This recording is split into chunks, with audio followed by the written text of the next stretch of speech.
Movie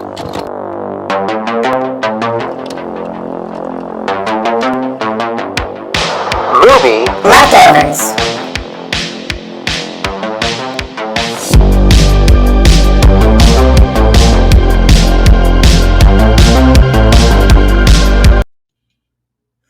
There we are.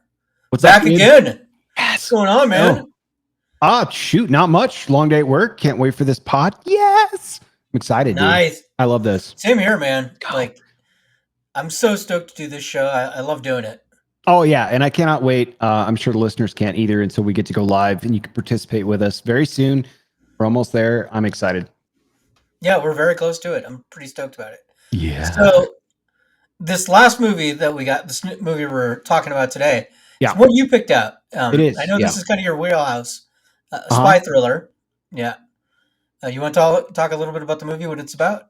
Yeah, look, in terms of the spy movie aficionado, this one felt a lot more blockbustery and, again, kind of just popcorn in it. There was no, like, expectation for a lot more kind of thing. But what you and I were talking about offline, I think between one of the episodes that we had done was, like, super high budget stuff. And it struck me that this was $250 million to make this and that it was a Netflix exclusive. So for me, I'm thinking, like, I mean, membership fees are covering this, but, like, how are you going to make that back on replay value? It's not like Blockbuster Video has anything to do with this these days, right? So, Right. kind of interesting that they're just throwing money down at this movie. So it goes where it's got a cool backstory on how these agents of this agency, so to speak, are recruited out of jail, and it's kind of like an indentured servitude type of thing with legal governance and guidelines around it, which I thought was the coolest take to recruit your agents from. And we'll see as we get into my personal take on this film or what I would do with it, how I might adjust a little bit. But it's got a lot of high budget action stars. It's got one of the hot Ryans in it, Ryan Gosling, and it's kind of self-explanatory. I mean, the Gray Man one of the takes a little while to get to, but yeah, and it's based off a book series called The Gray Man. Mm-hmm. So that's pretty cool. Yeah, like you said, it's $250 million to make this thing. It's also got some talented directors, some producers, the Russo Brothers, who are behind Avengers Endgame, right? Infinity War. Yeah, so big talent behind this thing. Yeah, that explains the Chris Evans bit a little bit more too, because they did Winter Soldier, I think, as well. So they're kind of involved in a lot of what he was participating in the Marvel block. So, well, and what's funny is recently Ryan Gosling has made he's made some rumblings that he wants to play Ghost Rider, which I think would be cool. That would be cool. So I'm wondering if Evans kind of talked him into it, like, hey, yeah, right, yeah.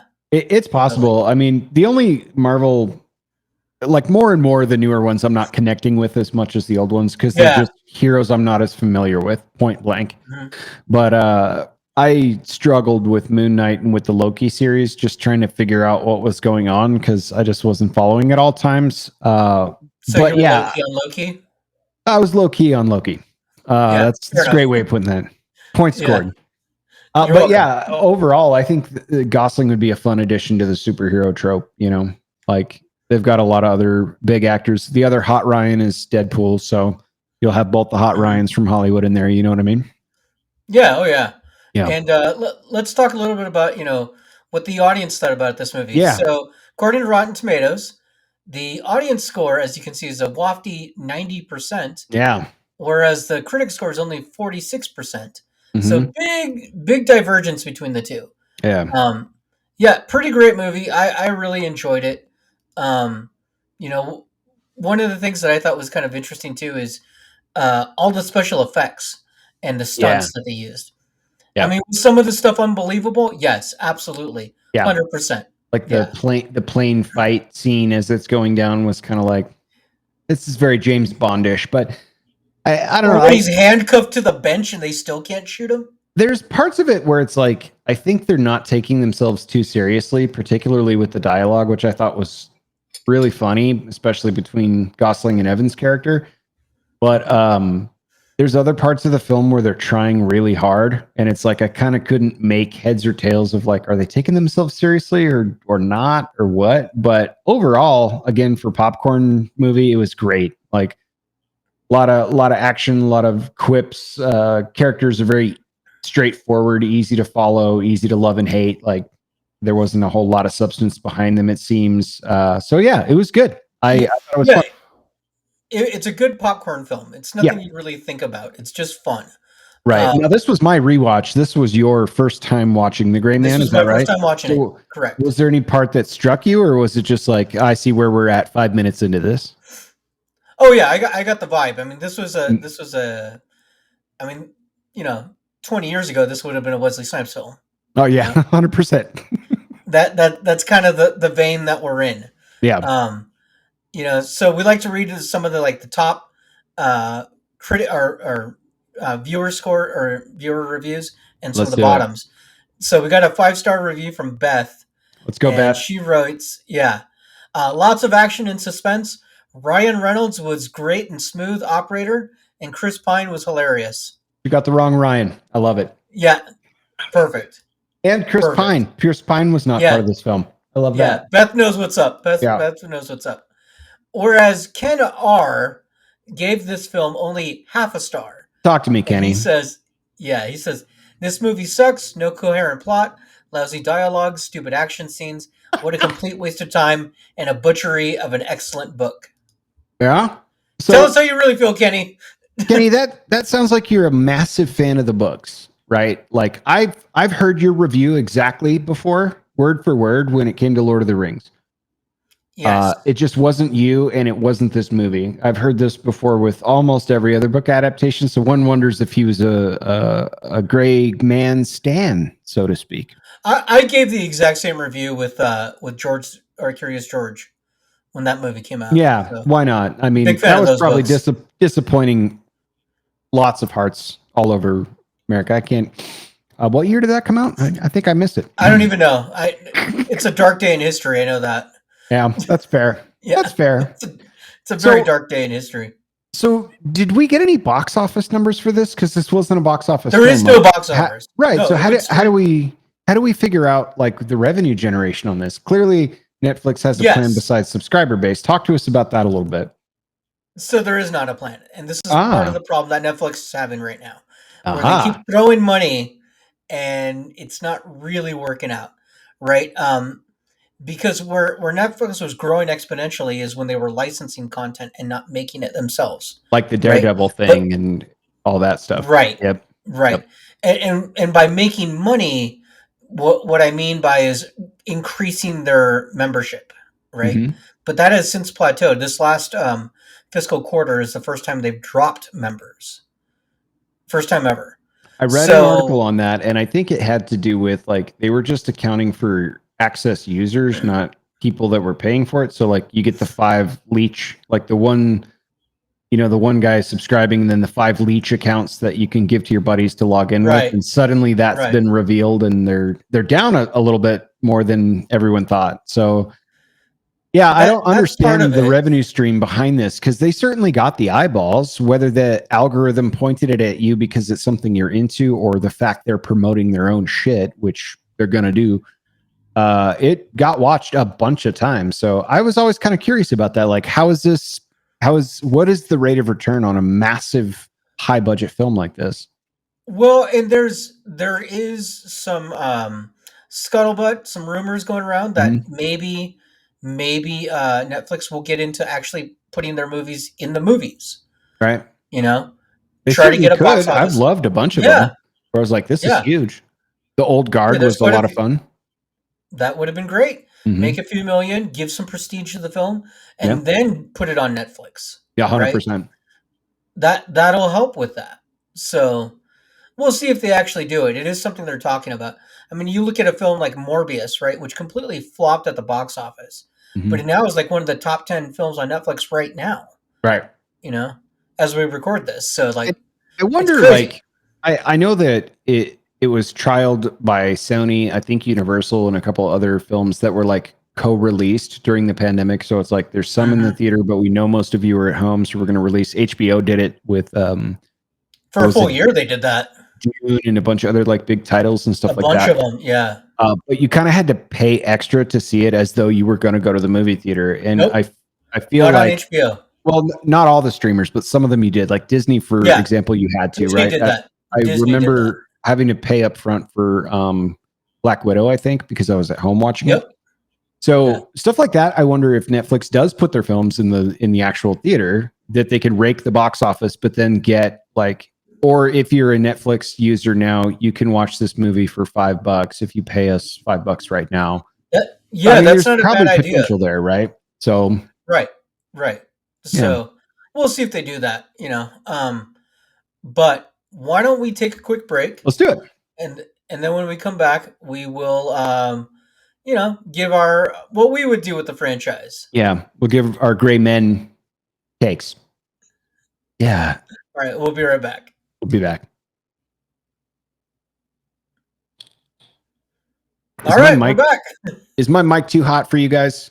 Do I sound okay? I think you sound good. All right, fair enough. I don't want to be blowing eardrums out. I had to change some settings since last time we did this, so. No, you're good. You're good. Perfect. All right, buddy. I went last time first, I think. Okay. When it was just you and me. Go for it. Talk to me. All right. So I think this film is way too new to reboot or to remake. So I think by default you need to do a sequel, right? Okay. So what I would do in a sequel is I would start where Six, Ryan Gosling's character, and the little girl that he saved and I guess is now his surrogate daughter. They're living in some nondescript South American country when one day a federal agent appears. You can do a little bit of a fight scene, but basically the agent tells Six, "Look, if I wanted you dead, you would be dead right now. Like I'm not here to kill you, but because of all the craziness that happened before, we need your help. There's an old contact of yours that knows wind of a terrorist attack, and time is of the essence. He won't talk to anyone but you. We've tried every method we can. Dude will not talk. He says he only will talk to you. You're the only person he trusts. I love this. So we need to bring you.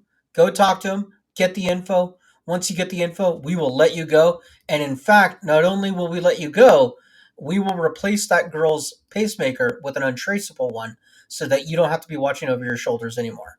Nice. You're good. So hims and haws, but finally Six agrees. He goes to some Eastern European country. That's all generic stuff because that's how this movie is. So might as well paint with those colors. In a sequel with a movie this new, like he could be headed to Mars. Right. So he lands in the country, and then boom! Remember in the first film, there was that big attack in the middle of that square where he was handcuffed to the bench, and like tons of cops died and everything like that. Yeah. Well, you know what? His face is popped on facial recognition, and now he's wanted. He just touched down, and immediately Interpol is alerted. All these cops are after him, and he's just running like crazy, and he doesn't know what's going on. It ends up he's been set up by Carmichael, the bad guy from the first film. Yep. And basically, Carmichael is like, "Look, I ain't trying to kill you. If I wanted you dead, you'd be dead. I want to put you in prison for the rest of your life, and in just some terrible black site prison that I want you to just rot forever. I want you to know that we need Amanda you. Waller as the warden on where I'm sending you. Yeah, I got you. Yeah, because you embarrassed him, right? Carmichael feels offended that this guy who grew up from nothing beat the Harvard kid, and like that he won't stand for that, right? So he's got to go. So the way I've got it built is Six is very skilled, but Carmichael is a tactician. So it's kind of brains versus bronze kind of thing, right? And eventually, Six will win, and when he finally wins, the old man appears because they constantly had alluded in this film, first one, to the old man. Well, this time finally the old man shows up, and basically he tells Six like, "Look, a bunch of bad stuff has been happening at the agency. I think you and I could do some good together. I've let too many of these elites take over, and you and I, we're old school. We need to take care of this, and we're going to work together. Mhm. And you know, he's like, let me prove it to you, and that'll kick off the next film, the third film. But so the question is, who's going to play the old man, right? Right. Well, who's gonna? Yeah. Yeah, because I don't really have a lot of new characters, right? It's a lot building off of what we already had. So the old man, I think there's only one option. You need somebody who's tough, somebody who's a little bit grizzled, somebody that you could believe could take on Six if he needed to. Mm-hmm. Michael Jai White. Perfect. I like Yeah. it. That is nice. Yeah. All right, buddy. You're up. What do you got? So that's your sequel and wrap, and you've opened up for a third movie as well. Because they're gonna make it. Yeah. You got Ryan Gosling in this thing. Oh yeah, you're gonna throw a third film in. Yeah. I dig it. So I went a little bit of a different direction in this. I'm gonna make series, Netflix series out of this. I know that it's based on books, but I started with the central emotional bond between Six and Fitzroy is Claire, the girl character, and we can do without all that shit.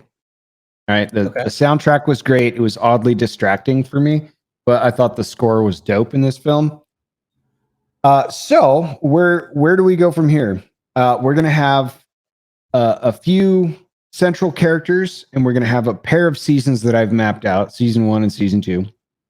Okay. Season 1, we set up Six's ascent through the Sierra program. We set up Carmichael's ascent through the agency and Lloyd's dropping out all at the same time. So like it's going to be kind of a whip around following 3 congruent storylines, right? I love how they recruit the agents out of prison, like I mentioned at the top of the show. And each agent's story is going to be explored a lot more in season 2. Not all of the agents are going to be good or as loyal as Six turns out to be. Some of them are just criminals, and they're going to be criminals when they get out, no matter what. Which I think gives you the freedom to kind of like really change the narrative on this agency as a whole when you've got rogue actors along the way, right? Right. Season 2, I'm going to complete what the Bourne franchise almost did, and we follow the other Sierra agents around, and each of them will have like a 2-episode miniseries that locks into the agents, right? So we're going to get their backstory, how they got out, what led them to jail, how they got out, what they're working on right now. So this was kind of tied earlier with the Bourne Legacy with Jeremy Renner. It was also really good. Like I really liked that movie. They had a TV show too, Treadstone. They did. They tried Treadstone. It didn't last very long. Like I recorded all the episodes and went back and watched them. I was having fun along the way. I kind of like that universe. It just didn't really get over the finish line. But the Bourne Legacy I thought was really good, and it had really great actors in it as well. It was pretty captivating for a guy that likes spy stuff, right? So this is going to set up the Sierra program's reach, the rise, and the eventual falling out of favor. And as an asterisk, I put, why do movies play up the agency's downfall so much, even in James Bond, etc.? It's because these programs are designed to be erasable. They're supposed to have complete autonomy and then get plugged out. So the Gray Man remake series, I'll just working title Sierra Dark right now. We'll probably change that through season 1 and season 2. We're gonna have 2 central characters. That's gonna be Fitzroy, and that's gonna be Carmichael. All right. By the way, Regina Page, who plays the current Carmichael, is who I would like to be the next James Bond. Just by the way, dude, it'd be great. He's one of my front runners for like the next Bond. Just that's my personal heart and soul. So, Fitzroy, Delroy Lindo.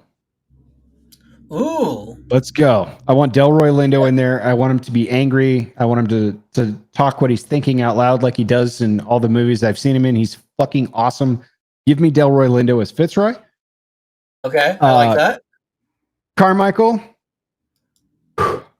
About Cillian Murphy. Give me Cillian Murphy as a Carmichael character. Oh, right. I want him to be smarmy. I want him to be an agency piece of shit that's just smarter than everybody. Yeah. Harvard grad, whatever. Lloyd. We're gonna go back in time here. I'd like to see Stefan Dorff as Lloyd from Blade 1, the old vampire guy that smoked a lot and was just a piece of shit and a psycho. Yeah. I think Stefan Dorff. Those would be our three central characters. Now I wrote a note here.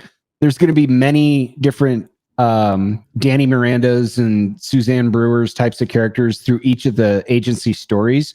So they're not as central. We're going to see character actors come and go because they're mini series that eventually tie into a season 3 that I haven't written yet. So, agents, and we'll go in order. Agent number 1 will have his own miniseries, Ben Foster. Ooh, I like that. Agent number 2, Daniel Radcliffe. Okay. Sierra 3 will be Felicity Jones. She played Jyn Erso in Rogue One. Yeah, she's great. Agent 4 or Sierra 4 will be Andrew Koji. He was Storm Shadow in the Snake Eyes and G.I. Joe series. Oh, yeah. Agent 5, buckle your seatbelts. I want 61-year-old Jean-Claude Van Damme. I want them to pull him out of jail and put him in a Sierra program doing something. Like, he's got to have his own mini stories. And then in Sierra 6, our very own Michael B. Jordan. He's going to be the thread that ties all of this together. So Killmonger back at it. Killmonger back at it. And he's going to end up having a burgeoning relationship, maybe not through the daughter character, with Delroy Lindo's character. I think it'd be a fun miniseries to explore. How did Daniel Radcliffe go to jail? What's he in for? Why is he a Sierra agent now? What do they have him doing? Is he loyal to the program, or is he just killing kids while he's out? Like, what's up with Felicity Jones? Like, there's going to be a ton of like stories that go across the board. I have those 2 seasons mapped out. 2 will have their, the each agent 2-episode miniseries to bring them into, Sierra 1, 2, 3, 4, 5, and 6. And then the first season, like I said, is just going to be Fitzroy, Carmichael, Lloyd, and Sierra 6. Their rise through the ranks or their fall from the ranks in kind of a whip around throughout the season. So that's what I would do with this. I see 3 seasons. Beyond that, I'm sure you could just write if it took off. But that's probably what I would do with this. I love your sequel idea. I think there's a ton of freedom there too. So I'm kind of captivated. I was like, yeah, it's new. That's probably the right answer, dude. Sequel sounds great. So I thought I would look up what's next in the book series. Okay. Where the story goes. Right. To kind of, I guess, more or less get the right answer. Right. Yeah, sure. So well, that's just like Bond, right? Like they ran out of books, so they're kind of like creative writing the new Bonds now. So it's like, this is weird. Yeah, for sure. Yeah. So the next book was called On Target in the Gray Man series. And basically an old comrade of Six who he thought was dead returns to haunt him and put Six's life in the crosshairs. The man wants Six to complete a mission with one crucial catch to his orders. Instead of a difficult assassination, the job will entail a nearly impossible kidnapping, and Six must return to the very CIA team that turned him in. So, yeah. Wow. I mean, that's not too divergent from your idea as a whole concept. You've got Carmichael coming back. You've got like everyone's there from the first film that survived anyway. That's fantastic. Yeah, just about. Yeah. So still different from mine, but similar plot line for sure. Yeah. Totally. So, oh man. I dig that. Michael Jai White. What's the last thing he's done, dude? Because he was like doing the Mortal Kombat stuff, right? Oh yeah, maybe, but yeah, he did that R-rated Mortal Kombat, like that was on YouTube. Yeah, the mini series that's like a fan-driven thing. It was really good. Yeah. Yeah, he looks great. I know he was on Arrow. He played Bronze Tiger on Arrow. Oh yeah, that was quite a while ago. He was in The Dark Knight, but that was what 15 years ago now, like 10 years ago. 15 years. I think it's been 10 years. Yeah. 10. Wow. God damn. Yeah. You're getting old, bro. Yeah, I know. Yeah, you and me both, man. So like, it's I don't know what he's up to nowadays, but like, he'd kill it. Oh yeah. He can be intimidating when he wants to be. Well, he can be downright scary when he wants to be too, especially just that stoic, emotionless, deep growling voice where he's just, I think that's awesome. Yeah, I would love to see this turn into a bigger mini series. And obviously, I borrowed probably, if you were to ask me how would you complete the Bourne series or take it in a different direction, it would be largely like this. So I think, but I think that ship has sailed, and obviously, how many more Bournes can Matt Damon do before he breaks his arm in one of those stunts and just calls it quits? Like, it's the same problem you're having with the James Bond series and stuff too. So, but I thought they did a pretty good job with the Jeremy Renner one. I wanted to see more out of Treadstone. I thought it was kind of cool. I would probably do something quite similar with this, but take it in a totally different direction. So, all right. So here's a question for you. Sure. Okay. Who wins in the fight, Sierra 6 or Jason Bourne? Bourne. You think so? Yeah. I just think you got to wonder, like, when is Bourne's number up? Like, how many space fools does Obi-Wan Kenobi have to dust before we put some respect on that name, right? Like, the man got rid of Grievous. He took out Darth Maul. He won the game of the floor is lava against Anakin. He had the higher ground. Like, this guy's dusting fools left and right, bro. Some point Jason Bourne's numbers got to be up. It could be Sierra 6 in that fight because he's just so good at dispatching other agents. You know what I mean? I'd say odds are in favor of Bourne, but it's a coin flip.